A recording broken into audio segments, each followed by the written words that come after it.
छत्तीसगढ़ की राजनीति में अभी जितने भी नेता हैं, मतलब वरिष्ठ नेताओं की बात कर रहा हूँ, उसमें एक नेता ऐसा है जिससे आप बला की हद तक नफ़रत कर सकते हैं। आप उन्हें नापसंद कर सकते हैं, आप टूट के मोहब्बत कर सकते हैं, मगर किसी भी सूरत में उस व्यक्ति को नज़रअंदाज नहीं कर सकते। छत्तीसगढ़ की सियासत में उस व्यक्ति का नाम है Bhupesh Baghel. Attack is the best defence. इस नीति का जितना शानदार उदाहरण भूपेश बघेल हैं, उनकी सियासत है, तो चकित करती है। लगता है कि ये व्यक्ति सिर्फ और सिर्फ राजनीति ही करता है, सोता हुआ, उठता हुआ, चलता हुआ, मंथन चिंतन जो कर रहा है सब सियासत, राजनीति से इतर कुछ भी नहीं। और हाँ, पूरी निर्ममता से अपने विरोधियों पर प्रहार भी करता है और उन्हें चिढ़ाता भी है।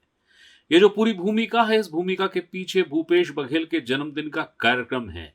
कैसे, आगे बताता हूं। Attack is the best defence अंग्रेजी की एक कहावत है जिसका अर्थ होता है आक्रमण बचाव का सबसे अच्छा तरीका होता है।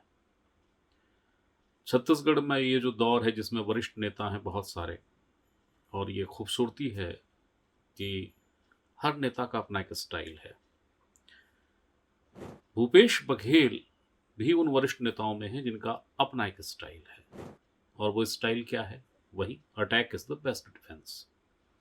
और दूसरा, प्रचलन में कहें, थोड़ा चलताऊ में कहें तो धम धम धड़म धड़ैया रे, सबसे बड़े लड़ैया रे। कोई फिल्मी गीत है, ओंकारा का ये गीत है, ओंकारा फिल्म थी उसका गीत है।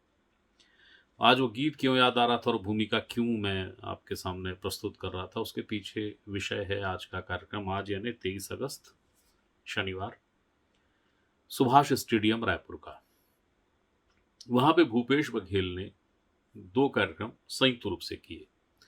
पहला तो वो कि तीजापुरा का कार्यक्रम था, जो छत्तीसगढ़ यानी मध्य छत्तीसगढ़ मुख्य रूप से मानिए, जहाँ का मुख्य पर्व कहिए उसको, लोक पर्व है तीजापुरा। और उसके साथ साथ ये कि आज भूपेश बघेल का जन्मदिन था। तो इस कार्यक्रम की जगह भूपेश बघेल ने चुनी, कौन सी चुनी जानते हैं? सुभाष स्टेडियम। सुभाष स्टेडियम क्यों चुनी गई होगी जगह? उनका अपना बंगला है, उनके रायपुर में मुख्यमंत्री रहे हैं प्रदेश के पूर्व, और इस समय पाटन के विधायक भी हैं, तो कोई जगह की कमी तो है नहीं। पर उन्होंने चुना क्या? सुभाष स्टेडियम।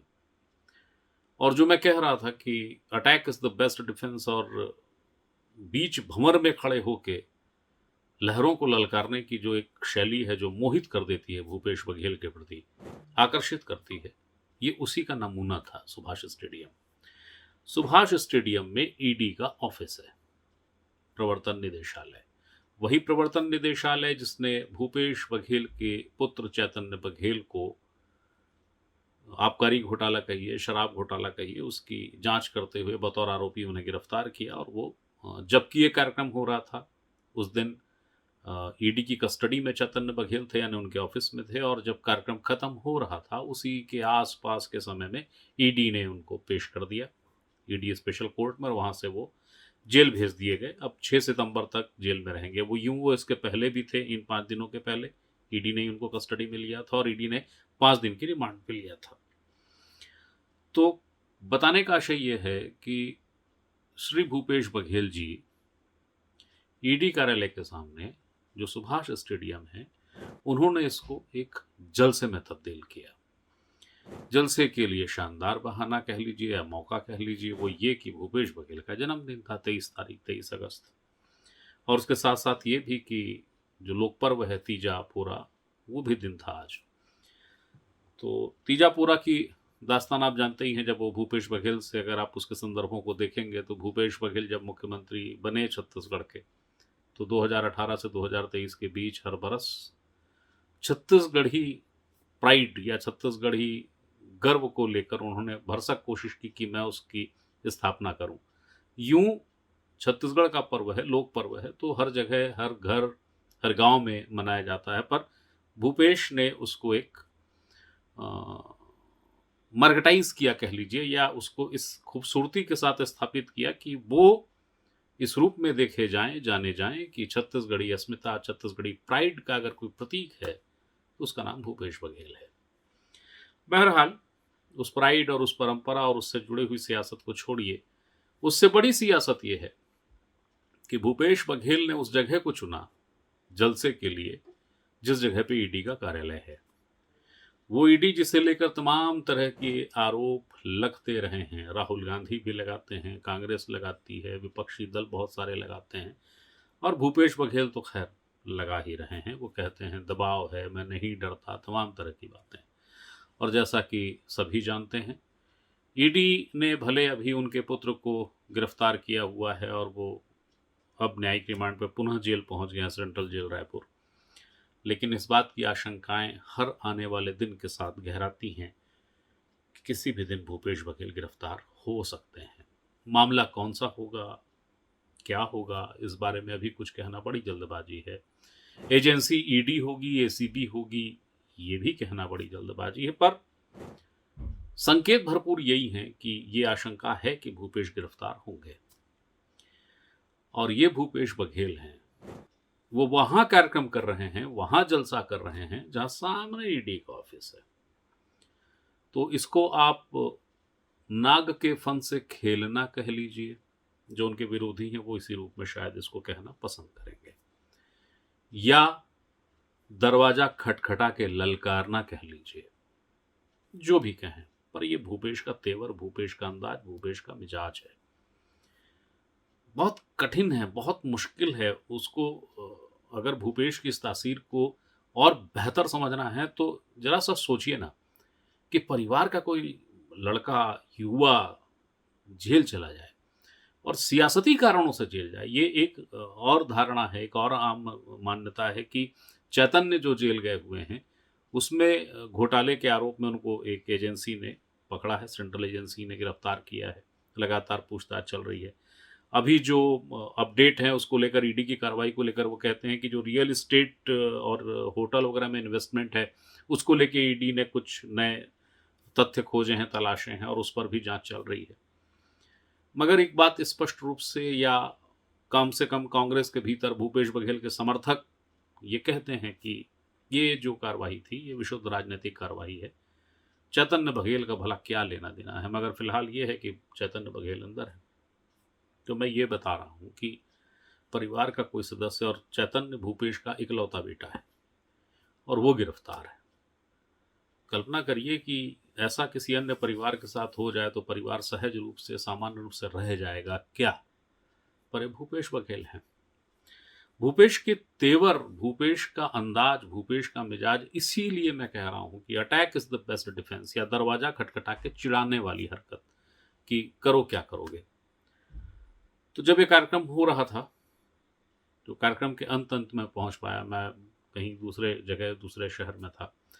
अंत में जब मैं पहुंचा तो भूपेश मंच से नीचे उतर रहे थे, और जब नीचे उतर रहे थे तो मैंने उन्हें रोका और मैंने कहा कि ये गजब की राजनीति है आपकी। आप इसी जगह को चुन रहे हैं जहां पे ईडी का कार्यालय है। भूपेश बघेल मुस्कुराए और उन्होंने जो कहा वो यहाँ है, सुनिए। ये पहले तीजापुरा का त्योहार है और मेरा जन्मदिन दोनों एक साथ है, और मेरे जन्मदिन के दिन या मेरे बेटे के जन्मदिन के दिन ईडी सीबीआई पहुंचती है ना। हमारे कार्यकर्ताओं के यहाँ पहुंचते 2023 में जब कार्यकर्ताओं घर गए थे, और मेरे लड़के के जन्मदिन के दिन मेरे घर पहुंच गए थे। फिर मेरा जन्मदिन है, क्यों तुम तकलीफ उठाओगे? हम ही लोग आ जाते हैं। जिस कार्यकर्ता के यहाँ जाना वो सब कार्यकर्ता ही है, प्रदेश भर के लोग। अगर उस कार्यक्रम के लाउड स्पीकर और बाजे वगैरह के शोर में आप स्पष्ट नहीं सुन पा रहे हो तो मैं बता देता हूं कि दरअसल जब मैंने पूछा कि भाई गजब का राजनीतिक संदेश दे रहे हैं आप, क्योंकि यूं ही तो नहीं भूपेश बघेल ने सुभाष स्टेडियम चुन लिया। वो मैसेज कन्वे करना चाह रहे थे कि क्या मैसेज कन्वे कर रहे थे, तो उन्होंने उसी को मुझे कहा जो आपने सुना होगा। यदि वह स्पष्ट है तो उन्होंने मुझे ये कहा कि ये ईडी हैं, ये जो एजेंसियां हैं ये तलाश करती हैं, और बीते दौर में मेरे समर्थकों के यहाँ पहुंच गई। मेरे बेटे के जन्मदिन के दिन मेरे घर पहुंच के मेरे बेटे को गिरफ्तार कर ली। कभी कयास खबरें उड़ जाती हैं कि मुझे तलाश रहे हैं, तो भाई मैं इनके सामने ही हूं और पूरे प्रदेश भर के जो मेरे समर्थक हैं उन सब के साथ यहां हूं, ये कहा भूपेश बघेल ने। पूरे प्रदेश भर के समर्थकों में, जैसा मैंने कहा कि मैं थोड़ा देर से पहुंचा था, तो फिर भी मैंने जो जानकारी ली, जो पता किया, कुछ मुझे दिखे भी, जैसे अमरजीत भगत सरगुजा से वो पहुंचे हुए थे। करीब 6 विधायकों को तो मैंने देखा, जिनमें 3 महिला विधायक थी। इसके अतिरिक्त 1-2 और भी विधायक थे, हो सकता है और हों, पर मैंने इन्हीं 6 को देखा। और उसके साथ साथ हैप्पी बर्थडे बोलते हुए और झूमते हुए, बरसात पानी की लड़ी लगी हुई है, मगर उसी लड़ी में, उस पानी की बूंदों में झूमते हुए, नाचते हुए भूपेश बघेल के समर्थक, और खुद मंच के ऊपर थिरकते हुए, उनका साथ देते हुए, अपने समर्थकों का उत्साह बढ़ाते हुए भूपेश बघेल। ये नज़ारा आसान नहीं है, ये दृश्य सामान्य नहीं है। यदि इसे सामान्य जन्मदिन का कार्यक्रम मान लिया जाए, इसे सामान्य तीजा पोरा का कार्यक्रम मान लिया जाए, तो शायद नहीं बल्कि शर्तिया बहुत गलत होगा। और जैसा मैंने कहा कि राजनीतिक विरोधी जो हैं वो इसे सांप के फन से खेलना कह लीजिए, और समर्थक उसे दरवाजा खटखटा के ललकारना कह सकते हैं। पर जो भी है, जैसा भी है, ये तो भूपेश बघेल ही कर पा रहे हैं ना, कोई और कहाँ कर पाएगा।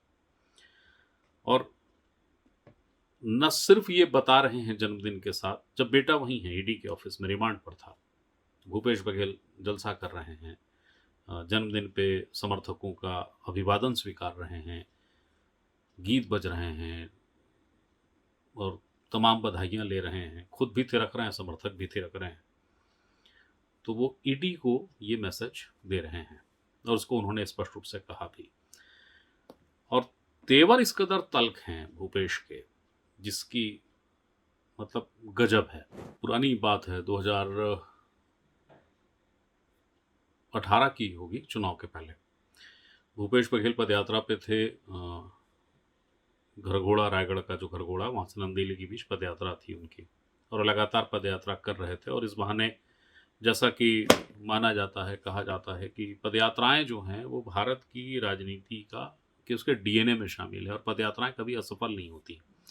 भूपेश बघेल इसको मुकम्मल समझ गए थे और उन्होंने लगातार पदयात्राएं की। तो उस दौरान, जबकि वो घरघोड़ा से नंदेली के बीच पदयात्रा में थे, और उन्होंने कहा अंधे औद्योगिकरण को लेकर और तमाम तरह की जो चीज़ें थी उद्योग से जुड़ी हुई, जिसमें किसान परेशान, नागरिक परेशान, हलाकान, तो उन्होंने कहा विकास काला है। विकास काला है, यूं कहा कि हरे पेड़ भी काले थे धुएं से या धूल से, डस्ट जो होता है, काला डस्ट, उससे काले थे। तो उन्होंने उसे देखकर कहा विकास काला है। ये अलग बात है कि जब वो मुख्यमंत्री हुए तो उनका उद्योग प्रेम न भी रहा, मगर उस सवालों में तो रहे, अडानी को लेकर खासकर। मगर विषय ये है कि जब नंदेली पहुंचे तो संयोग से मैं साथ में था, लगातार साथ में ही था। नंदेली में अचानक भूपेश, जो जिसको आप कहते हैं ना कि गंभीर हास्य कर देना, वो उनका हास्य बहुत बड़ा गजब का है भूपेश का। तो वो बैठे हुए थे और चना फाँक रहे थे, तो मैं भी चना खा रहा था साथ में उनके। अचानक भूपेश ने कहा कि, मैंने पूछा कि आप इतनी मेहनत कर रहे हैं, क्या होगा? तो भूपेश का जो ह्यूमर है वो देखिए, उन्होंने कहा कि आर चाहे पार, लोटा या कार। यानी ये जो लड़ाई है, खंदक की लड़ाई है, अब आर पार ही होना है। या तो इस पार हम रह जाएंगे विपक्ष में फिर से, या पार हो जाएंगे।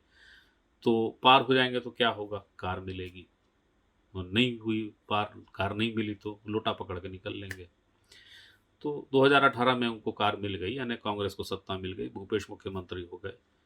5 साल के बाद फिर से लोटा पकड़ने की स्थिति में आ गए, फिर से विपक्ष में आ गई कांग्रेस। इसकी निर्मम मीमांसा, इसके निर्मम विवेचन बार बार होते रहे हैं, आगे भी होते रहेंगे। क्यों बाहर आ गए? कहते हैं कि अगर 10 सीटों पे भूपेश ध्यान न देते, उन पे ये चर्चा है, सियासत के गलियारों में चर्चा होती है कि 10 सीटों को भूपेश बघेल नहीं हरवा दिया, ये सोच के कि मुझे तो अब की बार 72 पार मिल रहा है। सच झूठ नहीं जानता, किससे कोई सियासत में तो यूं ही चल जाता है, कई बार सच हो ना हो, पर यह बात है प्रचलन में। तो यदि वो 10 सीटें ना हारे होती कांग्रेस, तो सत्ता में फिर से कांग्रेस आ जाती, पर हार गई। और भी बहुत सारे कारण हैं। लेकिन मसला क्या है, मुद्दा क्या है? मुद्दा ये है कि आज जब वो कार्यक्रम था, तो उसी दौर में, आज भी उस कार्यक्रम में और उस दौर में जबकि वो विपक्ष में थे, तब ये जुमला खूब निकला कि खाबो लाठी जाबो जेल, हमर नेता भूपेश बघेल। आज जब समर्थकों की भीड़ थी, तो ये नारा फिर उछल रहा था, बार बार उछल रहा था। इसके मायने कुल जमा बताने के क्या हैं?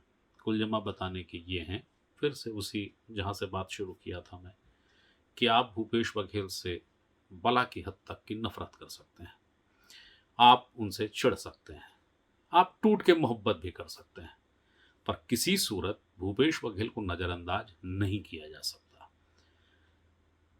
राजनीति का ऐसा धुनी, ऐसी आग जला के रखा हुआ व्यक्ति इस तरीके से काम करता है। देखिए आप, छत्तीसगढ़ में ही है वो। और ये आशंकाएं, फिर बता दूं, ये आशंकाएं हर आने वाले दिन गहरा रही हैं कि भूपेश गिरफ्तार होंगे, हो सकते हैं। ईडी करेगी, एसीबी करेगी, कौन सी एजेंसी करेगी नहीं पता है, पर हाँ ये आशंकाएं हैं और बहुत बलवती हैं। इसके साथ साथ कि भूपेश भी इन आशंकाओं को जानते हैं और कोर्ट में इसकी लड़ाई लड़ी जा रही है। यूं मामला चैतन्य का भी है, लेकिन फिलहाल चैतन्य ईडी की कस्टडी में है और जैसा प्रचलन में है, उनके जल्दी छूटने की संभावनाएं नहीं दिखती हैं। आशंका यही है कि उन्हें लंबा वक्त गुजारना होगा। और इन सब से अलग भूपेश बघेल जो कोर्ट में लड़ाई लड़ रहे हैं, सो कांग्रेस के भीतर खाने जिस तरीके से वो एक हैं, अकेले, तमाम कोशिशें इस बात की होती हैं कि वो एक ना दिखें, अकेले पढ़ते हुए भूपेश ना दिखें। और इसीलिए ऐसे कार्यक्रम होते हैं जिसमें भूपेश अपने समर्थकों को लाते हैं, जुटाते हैं। अब जैसे आज का जो कार्यक्रम था, तो बरसात ने, अगर आप झूमते हुए नाचते हुए समर्थकों को देखेंगे ना, तो लगेगा कि कहाँ असर पड़ा गुरु, ये तो बरसात का भी मौज ले रहे हैं उनके समर्थक, गजब जुनूनी है। मगर नजरें इस बात पर भी टिकी थी कि पहले जब शुरू में कुछ होता था तो भूपेश के साथ कितने विधायक आते थे। अब आज उस दौर से लेके अब तक 1 साल, 1.5 साल, 8 महीने, 6 महीने में अब कितने विधायक आ रहे हैं? संख्या घट रही है कि संख्या बढ़ रही है? जाहिर है घट रही है। पर इससे भूपेश के रिदम, भूपेश के तेवर में कोई नरमी आई है क्या? कुछ असर पड़ा है क्या? उसका जवाब है नहीं। राजनीति में ऐसे संयोग नहीं मिलते हैं, नहीं दिखते हैं। कभी कहीं पढ़ने में आता होगा, पर आज जब ये दिखा तो मुझे लगा कि आप तक इस बात को पहुंचा देना चाहिए। इसीलिए ये सूचना देने, ये जानकारी देने आपके पास हाजिर हुआ था। फिर कोई सूचना होगी, फिर कोई जानकारी होगी, वो देने आपके सामने फिर हाजिर होऊंगा। तब तक के लिए